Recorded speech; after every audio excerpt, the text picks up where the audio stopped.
딱딱하고 지루한 뉴스가 소설보다 흥미진진해지는 새로운 경험. 놀라셨죠? 이것이 바로 이동준의 뉴스 정면 승부.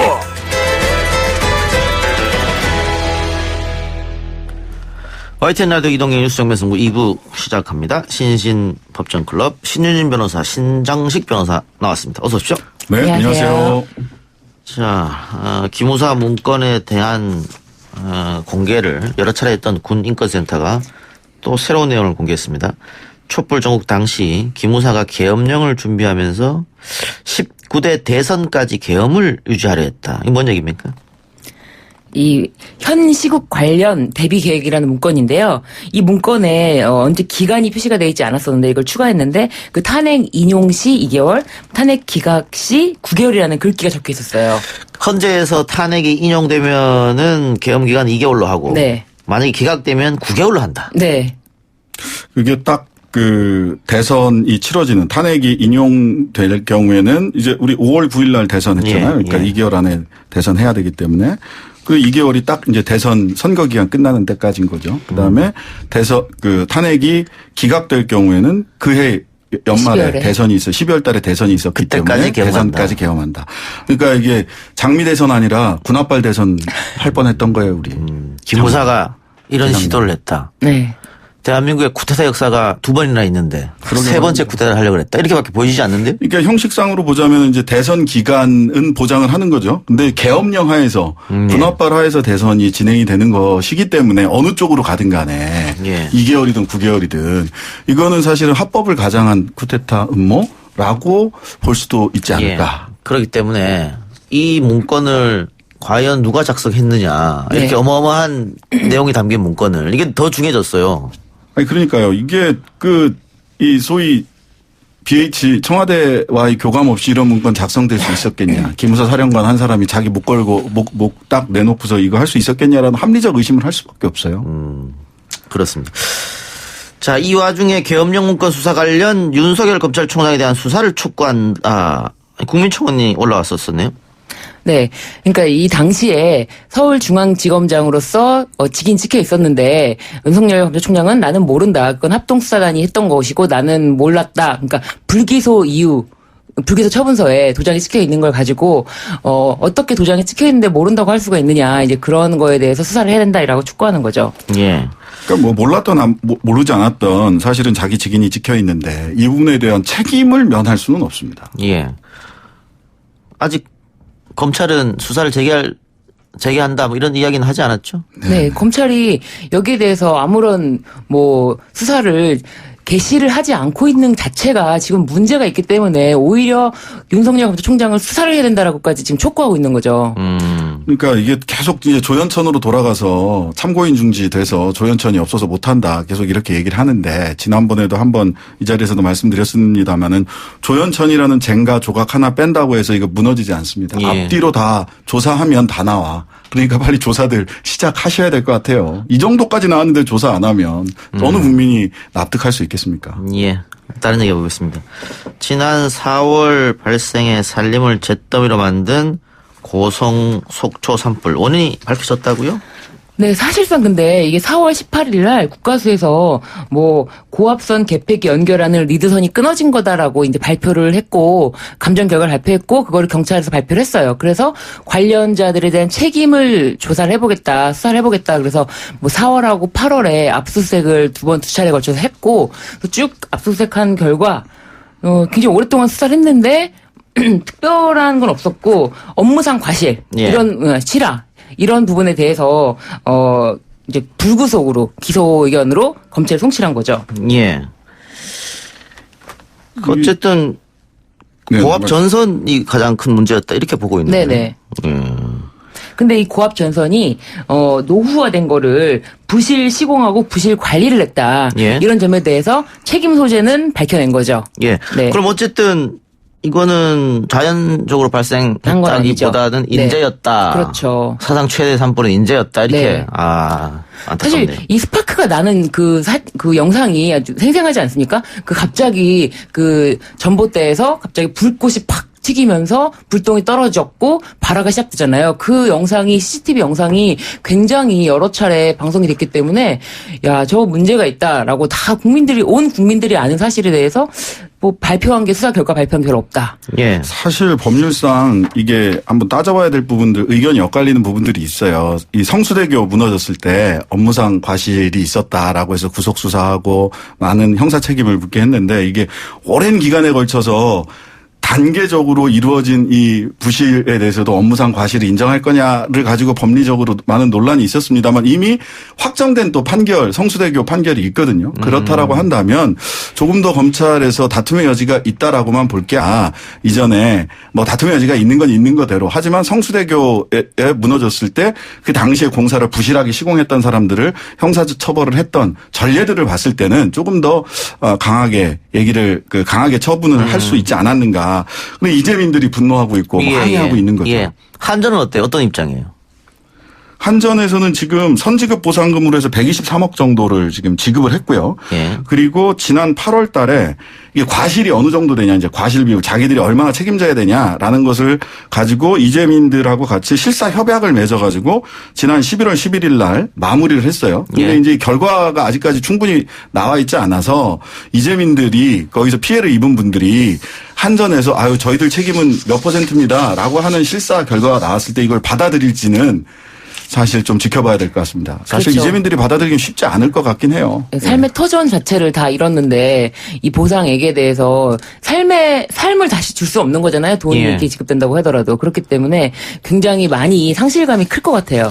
이재민도 이재민들입니다만 네. 또 훼손된 살림은 또 어떻게 하느냐. 그러니까요. 그게 제일 사실은 뭐 이재민들 문제도 있지만 예. 훼손된 살림이 어떻게 복구할 건지 예. 사실 산이나 토양이 오염되거나 훼손되고 나면 복구에 정말 그러니까요. 많은 시간이 걸리거든요.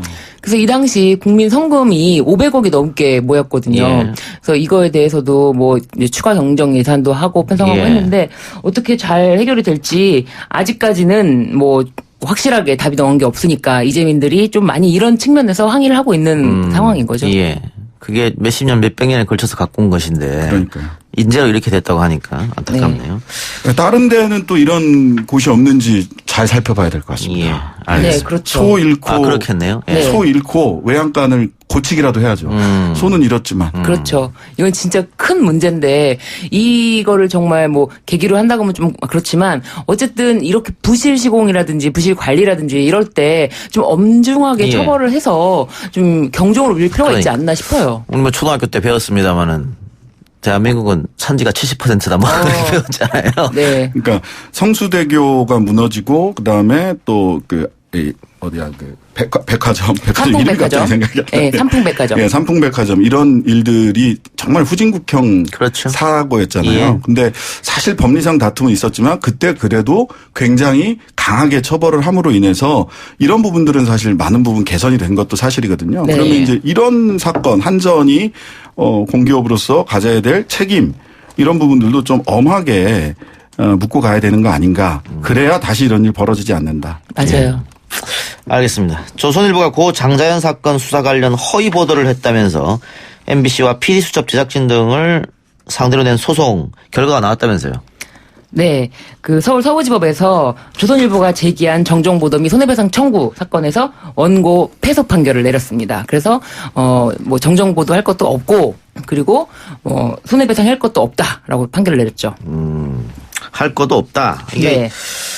재판부가 그럼 결국은 MBC의 손을 들어줬다 이렇게 봐야겠네요. 네. 그러니까 예. 법원은 그 이동환 전 조선일보 사회부장이 조현호 전 경찰청장에게 뭐 외압을 행사하였다 이런 대목이 허위사실이라고 보지 않았던 거예요. 그러니까 조현호 전 경찰청장이 이렇게 말했거든요. 뭐 한판 붙자는 거냐, 뭐 이러면서 협박을 했다, 뭐 이렇게 했는데 이런 부분에 대해서 이 진술이 허위가 아니었다라고 판단을 한 거죠. 결국은 그 표현의 자유 측면에서 대법원 MBC 손을 들어준 게 아니라 그래서 그래요. 그렇죠. 그리고 이제 조선일보 이 소송 내용 중에서 하나는 조선일보가 수사무마위에 상금과 특진이 주어지는 청룡봉사장 수여했다는 보도 내용. 이것도 이제 허위사실이라고 조선일보가 얘기를 했는데 실은 살펴보면 좀 납득이 좀 안 가는데 이렇게 직접적인 그 워딩 그런 표현이 있지도 않았어요. 맞아요. 그냥 비판의 취지. 그렇죠. 예. 이 정도만 있었거든요. 그러면 이제 이거는 사실 허위사실과 관련돼서는 허위사실 적시에 의한 명예훼손 관련돼서는 이게 사실이냐 의견이냐부터 나눠야 되거든요. 네. 근데 그냥 비판적 의견에 불과했다라고 해서 이거는 조금 왜 이렇게 했지? 도대체 의견을 가지고 사실인 것처럼 네. 예. 이렇게 소송을 하는 거는 변호사들로서는 조금 납득하기 예. 어려운 방식으로 소송을 하기도 했어요. 근데 무리하게 했죠. 예. 과거에는 이 언론의 카르텔이라 그래서 언론사끼리 소송하고 이런 거 잘 없었는데 요즘 이렇게 하네요. 그렇죠. 요즘 뭐 이래저래 많이들 하고 있습니다. 예. 보니까 미디어 비평지들 쪽이 또 소송 많이 당하더라고요. 예.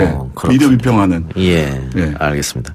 서울시가 오늘 고액 상습 체납자 명단을 공개했는데 전두환 전 대통령이 4년 연속 명단에 올랐네요. 네, 4연패입니다.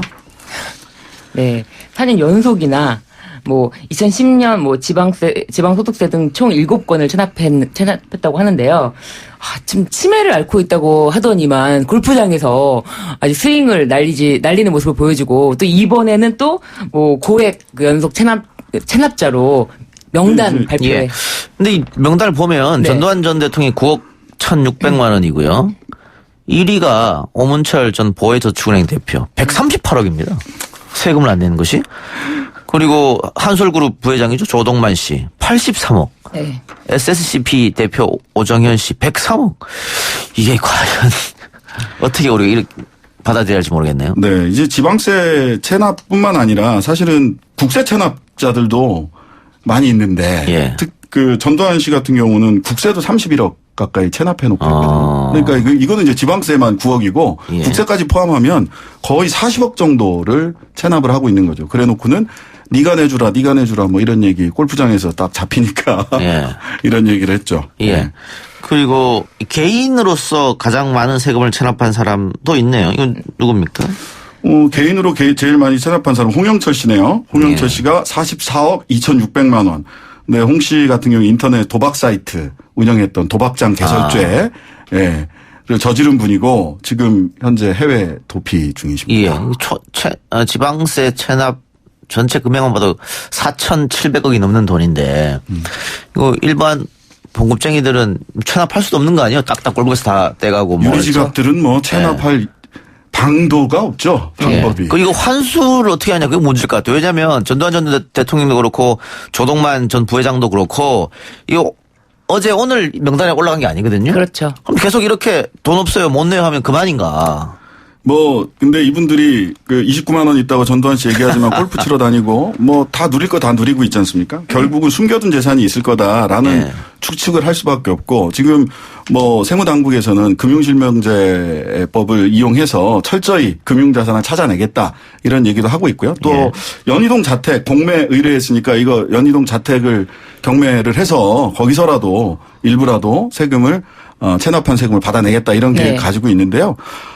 강하게 이건 뭐 강하게 해야 된다라고 주문할 수밖에 없어요. 이거 뭐 그냥 냅두면 되겠습니까? 이 유리지갑 그 직장인들은 억울해서 살겠어요, 이거. 그러니까요. 근데 이게 이제 국세청에서 조사를 계속하고 이거를 멈추질 않고 있거든요. 그래서 20년 전 세금도 계속 이제 한 건에 압류가 되면은 다 그 사람의 모든 세금이 다 시효가 정지가 돼요. 그래서 계속 그게 체납으로 잡히거든요. 그래서 결코 피할 수는 없다. 그리고 사실은 이걸 제가 방송에서 밝히기가 어렵지만 받아내는 방법이 또 있어요. 있는데 그래서 그런 걸로 인해서라도 받아낼 수 있는 방법이 아주 없는 거는 아니다. 근데 그거를 말씀을 드리면 오히려 그렇게 또 회피할까 봐 말씀을 못 드리겠네요. 근데 어쨌든 세금이라고 하는 게 뭐 대대손손 물려줄 수는 없는 거니까 그 이분들이 자신들의 자산을 혹시 다른데 몰래 빼돌리면 그거 찾기는 또 어렵지 않습니까? 아니 뭐 그런 한간의 소문도 있긴 했었죠. 그 전두환 씨 자제분들이 운영하는 회사에서 이렇게 지급한 급여에서는 뭐 흙냄새가 났다 뭐 이런 묻어두고 있다 이런 얘기도 있었는데요.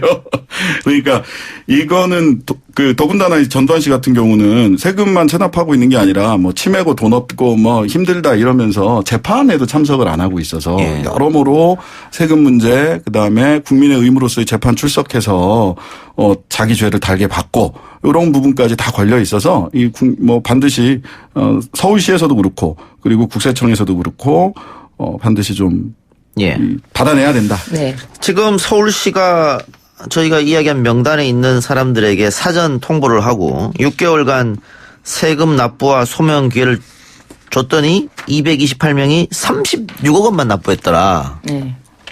전체 체납액이 4,764억 원인데 예. 36억 원. 물론 받아내야죠. 근데 너무 적습니다. 조금 더 분발해 주시기 바랍니다. 이게 1%도 안 되잖아요. 이거.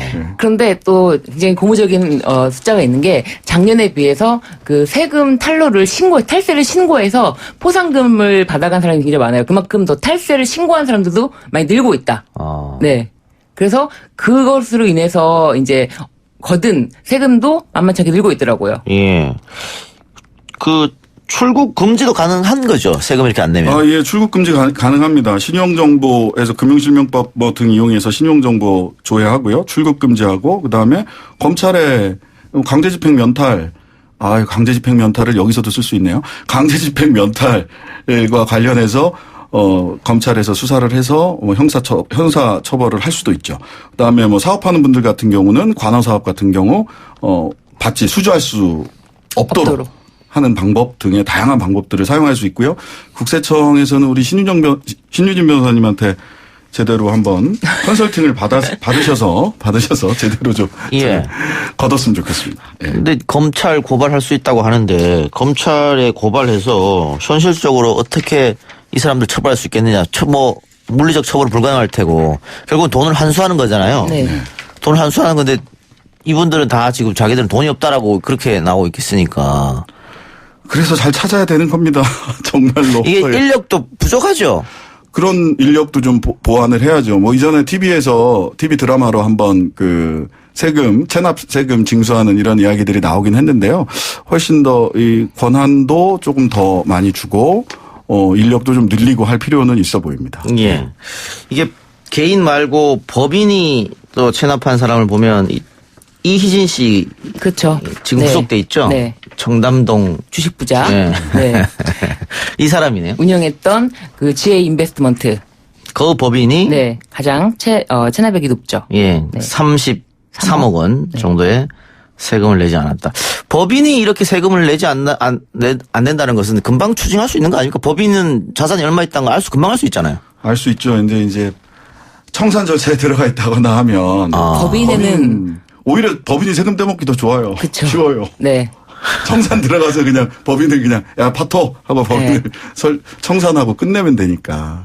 이게 더 문제입니다. 그래서 가짜 법인을 많이 만들기도 하죠. 그리고 우리 상법이 실제로 법인과 대표자를 굉장히 엄격하게 분리해서 보고 있는데 이런 경우는 고민이 됩니다. 솔직히 법률가로서 이거 하나로 보고 이 사람 개인 재산이라도 추징해야 된다라고 하는 얘기를 하고 싶은데 굉장히 엄격하게 사실 법인과 알겠습니다. 대표자를 분리하고 있기는 해요. 우리 국민들이 복지에 쓴다면 세금을 조금 더 낼 의향도 있다. 이런 여론조사 결과도 있는데 이런 사람들이 이렇게 세금을 체납하고 탈루하는 게 좀 답답하네요. 두 말씀 오늘 여기까지 듣고 다음 주에 뵙기로 하죠. 수고하셨습니다. 네, 감사합니다.